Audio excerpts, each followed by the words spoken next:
Russian ഉപപ്രധാനമന്ത്രി മെരാട്ട് ഖുസ്നുലിൻ മുന്നോട്ട് വച്ചിരിക്കുന്നത് ഇന്ത്യയുമായുള്ള വ്യാപാരത്തിന് വേണ്ടി നേരിട്ടുള്ള ഒരു റെയിൽ കണക്ടിവിറ്റി ശക്തിപ്പെടുത്താനുള്ള ആശയം എന്നതിനപ്പുറം ഏഷ്യൻ രാജ്യങ്ങളുമായുള്ള വ്യാപാരം സുഗമമാക്കാനും ഇന്ത്യൻ മഹാസമുദ്രത്തിലേക്ക് റഷ്യക്ക് കൂടുതൽ നേരിട്ടുള്ള പ്രവേശനം നേടാനുമുള്ള നീക്കമായി തന്നെ വിലയിരുത്താമെന്ന് തോന്നുന്നു ഈ ഒരു ഘട്ടത്തിൽ. പക്ഷെ അപ്പോഴും പാത കടന്നു വരുന്ന രാജ്യങ്ങളുടെ നിലപാടുകൾ വളരെ നിർണായകമാകും. പൊതുവിൽ ഈ ഒരു ആശയത്തെ വിലയിരുത്തുമ്പോൾ ഇന്ത്യക്കുണ്ടാകുന്ന നേട്ടങ്ങൾ എന്തൊക്കെയാകും അനുപമ? മാത്രമല്ല, റഷ്യയുമായി വ്യാപാരം നടത്തുന്ന രാജ്യങ്ങൾക്ക് കൂടുതൽ ഉപരോധം ഏർപ്പെടുത്തിയിരിക്കുകയാണ് അമേരിക്ക. അപ്പോൾ ഈ ഒരു പദ്ധതി കൂടി വരുമ്പോൾ, അല്ലെങ്കിൽ ചർച്ചകൾ പുരോഗമിക്കുമ്പോൾ അതിനെ അമേരിക്കയൊക്കെ ഏത് തലത്തിലാവും എടുക്കുക? ഇത് വളരെ നിർണായകമാകില്ലേ? തീർച്ചയായും സേതു വിവരിച്ചതുപോലെ തന്നെ ഈ പേപ്പറിൽ അല്ലെങ്കിൽ ബ്ലൂ പ്രിന്റിൽ ഒട്ടേറെ നേട്ടങ്ങളുള്ളതും എന്നാൽ പ്രാബല്യത്തിലേക്ക് വരുമ്പോൾ ഒരുപാട് വെല്ലുവിളികളുമുള്ള ഒരു പദ്ധതിയായിട്ട് വേണം ഇതിനെ കാണാനായിട്ട്.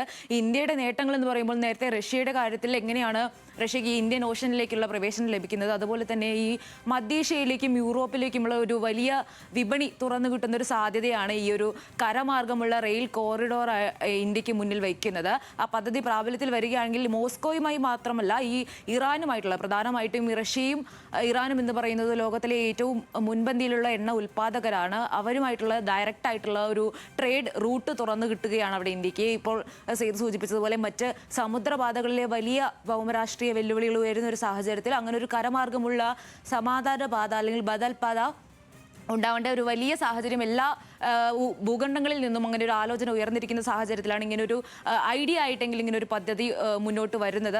വേഗത്തിലും ചിലവ് കുറഞ്ഞതുമായിട്ടുള്ള ഒരു മാർഗം എന്ന നിലയിലാണ് ഈ കരമാർഗമുള്ള അല്ലെങ്കിൽ റെയിൽ റൂട്ട് പ്രധാനപ്പെട്ടതാകുന്നത്.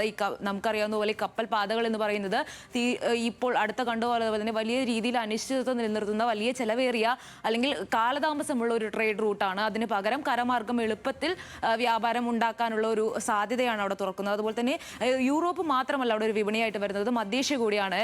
മധ്യേഷ്യയിലെ ധാതുക്കൾ, വലിയ ധാതു ശേഖരമുള്ള മധ്യേഷ്യയിൽ നിന്നുള്ള ഇന്ത്യയിലേക്കുള്ള ഇറക്കുമതി എളുപ്പമാക്കാനും അതുപോലെ തന്നെ ഇന്ത്യയിൽ നിന്നുള്ള ഉൽപ്പന്നങ്ങളുടെ കൂടുതൽ മധ്യേഷ്യയിലേക്ക് കൂടുതൽ വിപണി കണ്ടെത്താനുള്ള ഒരു സാധ്യതയുമായിരിക്കും ഈ ഒരു കോറിഡോർ തുറക്കുന്നത് വഴി ഉണ്ടാകുക. അതുപോലെ തന്നെ ഈ ഉപരോധങ്ങളുടെ കാര്യത്തിലാണെങ്കിൽ വലിയ രീതിയിൽ ഇപ്പോൾ കടൽ മാർഗമുള്ള ഉപരോധങ്ങളാണ് ഇറാനെയും റഷ്യയെയും വലിയ രീതിയിൽ ബാധിക്കുന്നത്. ആ ഒരു ഉപരോധങ്ങളിൽ നിന്ന് ഒരു ലൂപ്പ് ഹോൾ ഉണ്ടാക്കാനുള്ള മാർഗം കൂടിയാണ് ഈ കരമാർഗമുള്ള മറ്റൊരു പുതിയ ബദൽപാത എന്ന് പറയുന്നത്.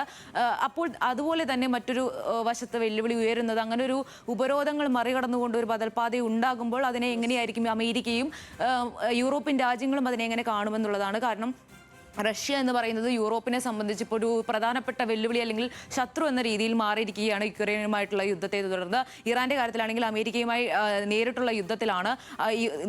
മുൻപിലുള്ള ഉപരോധങ്ങൾക്കെല്ലാം പുറമെ വലിയ രീതിയിൽ സമുദ്ര ഉപരോധം വരെ ഏർപ്പെടുത്തിക്കൊണ്ട് ഇറാനെ എങ്ങനെ ഒറ്റപ്പെടുത്താം അല്ലെങ്കിൽ സാമ്പത്തികമായി എങ്ങനെ ഞെരുക്കാമെന്നുമെല്ലാമാണ് ഇപ്പോൾ അമേരിക്ക ആലോചിക്കുന്നത്.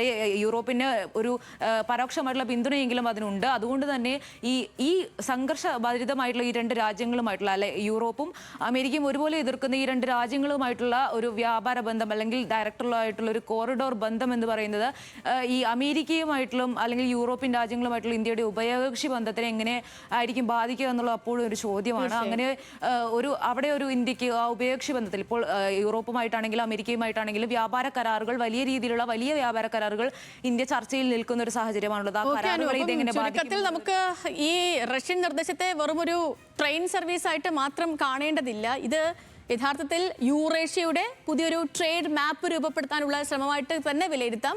റഷ്യക്ക് യൂറോപ്പിനെ മാത്രം ആശ്രയിക്കാതെ ഏഷ്യയിലേക്ക് വരണം.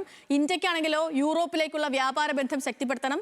മധ്യേഷ്യൻ രാജ്യങ്ങൾക്ക് പുതിയ ട്രേഡ് കോറിഡോർസ് വേണം. ഇറാന് ഇന്ത്യൻ ഓഷനിലേക്കുള്ള ഒരു കണക്ടിവിറ്റി ശക്തിപ്പെടുത്തണം. അപ്പം അങ്ങനെ നമ്മൾ എല്ലാ തലത്തിലും നോക്കുമ്പോൾ ഒരു ട്രെയിൻ എന്ന ആശയത്തിന് പിന്നിൽ വലിയൊരു ജിയോ പൊളിറ്റിക്കൽ സ്റ്റോറി ഉണ്ട് കേട്ടോ. മോസ്കോയിൽ നിന്ന് മുംബൈയിലേക്ക് ഒരു ട്രെയിൻ കേൾക്കുമ്പോൾ നമുക്ക് ഒരു യാത്രയുടെ കഥ പോലെയൊക്കെ തോന്നാമെങ്കിലും അതിൻ്റെ പിന്നിൽ വ്യാപാരമുണ്ട്, തുറമുഖമുണ്ട്, എണ്ണയുണ്ട്, ഉപരോധമുണ്ട്, കടൽപ്പാതയുണ്ട്, ജിയോ പൊളിറ്റിക്സ് ഉണ്ട്. അപ്പോൾ ഇതെല്ലാം കൂടി ചേരുന്ന വലിയൊരു തന്ത്രമാണത്. ഇത് യാഥാർത്ഥ്യമാവുകയാണെങ്കിൽ റഷ്യയിൽ നിന്ന് ഇന്ത്യയിലേക്കുള്ള ചരക്കു നീക്കത്തിന് ഒരു പുതിയ കരവാതിൽ തുറക്കാം.